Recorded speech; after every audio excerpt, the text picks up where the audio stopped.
temps-là, comme Jésus abordait au pays des Gadéraniens, il vint à sa rencontre un homme de la ville possédé de démons.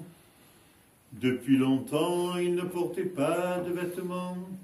Il n'habitait pas non plus dans une maison, mais dans les tombeaux. Voyant Jésus, il se mit à vociférer, tomba à ses pieds, dit d'une voix forte, « Que me veux-tu, Jésus, fils du Très-Haut?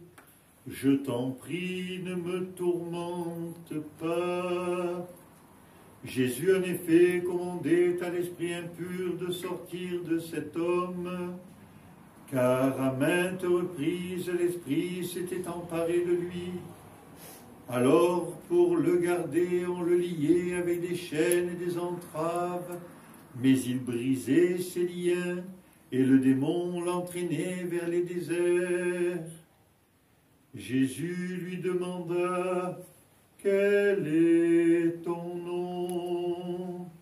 Il répondit, « Mon nom est Légion », car beaucoup de démons étaient entrés en lui, et il le suppliait de ne pas leur ordonner de s'en aller dans l'abîme.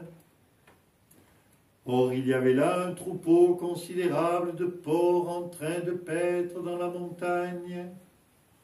Les démons le supplièrent de leur permettre d'entrer dans les porcs, et Jésus le leur permit.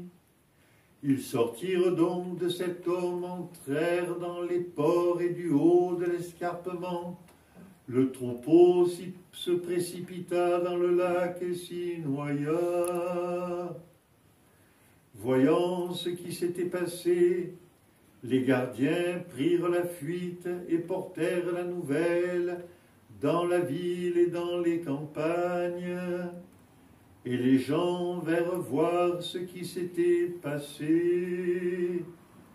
Arrivés près de Jésus, ils trouvèrent l'homme dont étaient sortis les démons, assis aux pieds de Jésus, vêtu et dans son bon sens, et ils furent saisis de frayeur.